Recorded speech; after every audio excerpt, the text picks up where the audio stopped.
Redeemer was not only to redeem property with a price, but a redeemer was to redeem with power and authority. The Redeemer was to come in and control things. Ever since Adam and Eve sinned, sin is in control.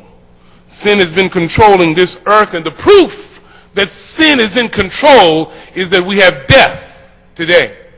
The Bible tells us that the wages of sin is what, everybody? The reason why we sin is because we break God's law, because sin is lawlessness. Sin is when we disregard and disobey God's law. And regardless of who you are, all of us have broken God's law. And therefore, sin is controlling us. Turn to your neighbor and say, you've got some sin in you. Regardless of how good you look, regardless of where you've come from, there is some sin in you. And believe it or not, sometimes sin dominates you. Sometimes you don't want to do certain things, but before you know it, you're doing them.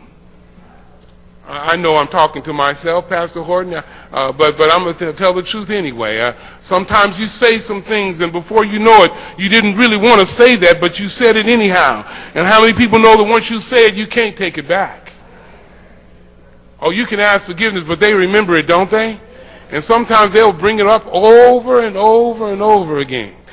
Sometimes you don't want to do certain things and you don't want to go certain places, but the spirit is willing and the flesh is weak.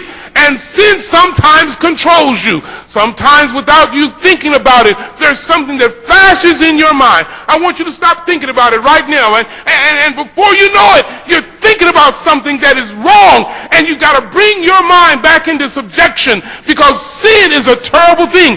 It controls us. And if you let sin continually control you, it leads to death.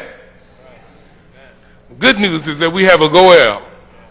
And our Goel made a power play at the cross. At the cross, our Redeemer, Jesus, intercepted the devil. At the cross, Jesus, our Redeemer, sin got run over at the cross. At the cross, separation became a loser. At the cross, all this happened because of what Jesus did at the cross. See, at the cross, we have a life that can never be forfeited. At the cross, we have an acceptance that can never be questioned. At the cross, we have a resource that can never be diminished.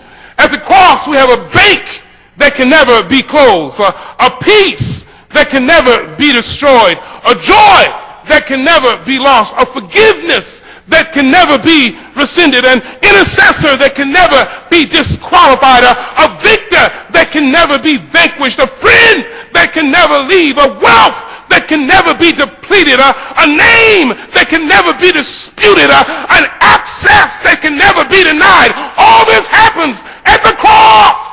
At the cross. I'm so glad there's a power play that sin loses its power when I look to the cross. He is my eternal Redeemer. And he acts at the cross. What he has done in the past is so powerful that it works for the future. Somebody said it reaches to the highest mountain. And so the blood of Jesus Christ brings us close to him and brings us in the right relationship with him at the cross. That's what a Redeemer does. A Redeemer redeems with power and authority. Not only that, but a Redeemer must retaliate